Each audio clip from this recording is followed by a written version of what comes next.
मुकुंदानंद जी जिस मंदिर के प्रांगण में खड़े हैं, यहां की भी इस पर भी संकट मंडरा रहा है। फर्श में दरारें आ गई हैं, पूरा शहर त्राही त्राही कर रहा है। आध्यात्मिक लिहाज से यह शहर बहुत महत्वपूर्ण है।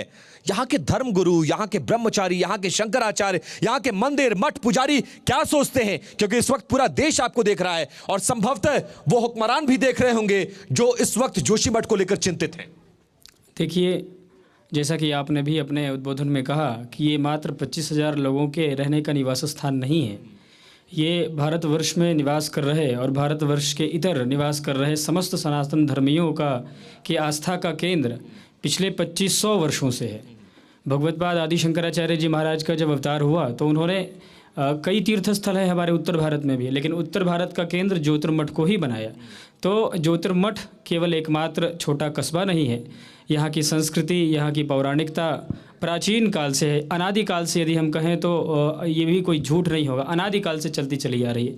ये भगवान नृसिंह का वो परिसर है जहाँ पर भगवत्पाद आदि शंकराचार्य जी ने भगवान नृसिंह की उपासना की।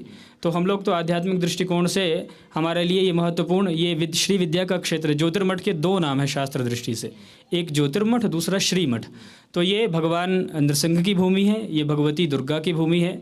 तो भगवान नृसिंह और भगवती दुर्गा से यही प्रार्थना है और इनकी भूमि की रक्षा करना सबसे प्रथम दायित्व है। आप लोग किसको जिम्मेदार मानते हैं? क्या ये कुदरत की त्रासदी है जो बार बार दस्तक दे रही है, समझा रही है, लेकिन लोगों को समझ में नहीं आ रहा, लोग निर्माण करते चले आ रहे हैं, उसका दंश है?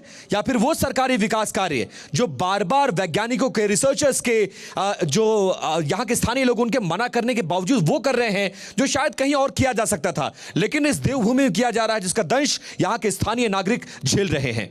देखिए, जिम्मेदार ठहराने की जहाँ तक बात है तो हम लोग इस बात को स्पष्ट रूप से कहना चाहते हैं कि जिम्मेदार ये प्राकृतिक आपदा नहीं है, ये मानव निर्मित आपदा है। मानव निर्मित आपदा है। प्राकृतिक आपदाएं ऐसी नहीं आती हैं, मानव निर्मित। जी, ये मानव निर्मित आपदा है। हाँ बोलिए, ऑन है। हाँ बोलिए सर। मानव निर्मित आपदा को यदि मनुष्य सतर्क होके, और देखिए जहाँ तक मनुष्यों की बात है तो ये बहुत बड़ा देश है, बहुत बड़ी बड़ी संस्थाएं यहाँ पे काम करती हैं। मुख्य रूप से जो जोशी मठ की जनभावना है, वो जोशी मठ की जनभावना इस बात को ही इंगित कर रही है कि जो हमारे यहाँ पहाड़ों को छेद कर दिया जा रहा है, जो उसमें सुरंगें बनाई जा रही हैं। देखिए, जो हमारे पूर्वज थे वो इतने विद्वान थे, उन्होंने भगवान के रहने का पता ढूंढ लिया। बद्रीनाथ जी को खोज निकाला, माणा में व्यास जी की गुफा खोज निकाली, नृसिंह भगवान को खोज निकाला। क्या उनके पास ये तकनीक नहीं थी कि वो पहाड़ के अंदर छेद करके सुरंग बना देते? निश्चित रूप से रही होगी, लेकिन उन्होंने ऐसा नहीं किया क्योंकि वो जानते थे कि हिमालय सेंसिटिव है, इसकी नेचुरलिटी के साथ खिलवाड़ किया जा रहा है। इसी का दंश ये शहर झेल रहा है।